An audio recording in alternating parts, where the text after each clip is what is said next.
买了一台丰田车，开了不到2万公里，我发现啊，真的是买这个日系车是真上当啊！我买的这个车呢是2022款的一个丰田的一个威兰达，明天我就准备把它给卖了。今天呢，给大家好好的来讲一讲我开这台车的一个真实感受啊。这台车的一个缺点呢，真的是让我无法接受。那首先第一点就是这个钣金呢是太薄了，安全系数太差。开这个日系车呢，千万不要有什么交通事故啊，不然呢，那真的是极度危险。还有就是这个用料实在是太差了，那个车漆呢是非常薄的，我感觉用我的指甲一划呢就是一条那个划痕呢，因为车漆太薄了。当初呢我还给我这个车呢买了之后贴了那个隐形的一个车衣，结果剐蹭了几次之后呢，发现呢一点用都没有，几乎呢每一次剐蹭呢都会透过那个隐形的车衣伤到那个底漆啊。还有就是这个车呢，日系的车满满的一个塑料感，配置特别的低。现在呢，其他品牌的车还有国产的那种车啊，配置呢都非常的有科技感，中控呢也非常的好看，非常的大，非常的气派。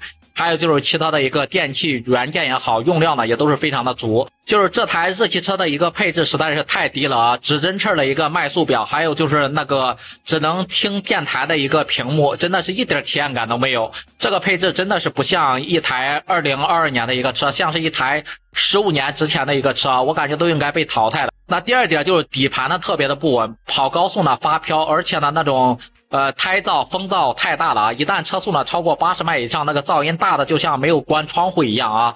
就是这个给我的感觉就是这个车壳子呢实在是太薄了，我感觉呢就像是买了一个发动机然后赠了一个车壳子一样啊。那第三个缺点就是这个车的一个动力性太差了， 2.0 自吸的一个发动机吧，给我带来的感觉就是提速实在是太慢了啊！平常呢就是在城市里面那个道路超车呢，那是相当的费劲，想在高速上面超个车呢，基本上是不可能的，前面是一辆一辆的车都超过你啊。第四个缺点就是日系车的一个价格是偏高的，虽然说现在呢整个的汽车的优惠力度都很大，但是我想告诉大家，日系车的一个质感，包括呢给你带来的一个感受，绝对是不值这个价钱的啊！买了就是上当，它这个性价比真的是太低了。最后呢，我想告诉大家的是啊，提到一个日系车呢，很多人呢第一时间想到的，很多人图的也就是它省油啊，就是保值，对不对？不爱出什么毛病。但是我想告诉大家的是，第一呢，它其实并不怎么省油。像我这台车呢，市区上下班整个油耗大概是在10个和11个，我感觉这根本就不算什么省油啊。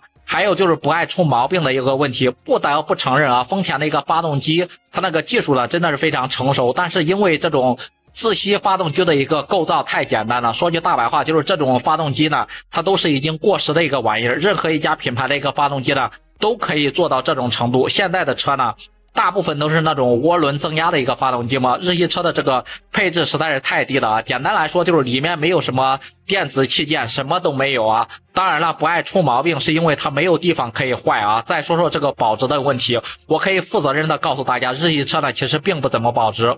我这台车呢是在2022年2月份买的，全款呢是22万多，也不算便宜了嘛，算一个中等的好车了吧。落地开了不到2年的一个时间，我现在呢二手车要卖呢，只能卖个13-14万，13-14万左右。大家觉得它真的保值吗？是不是其他品牌的一个车的一个折旧折损基本上都是这一个样，都是一样的。所以说大家买车呢一定要看好，不要像我一样买了这种日系车之后呢又后悔，现在是卖了白白赔掉10来万啊！真的是我感觉到将近10万8-9万块钱。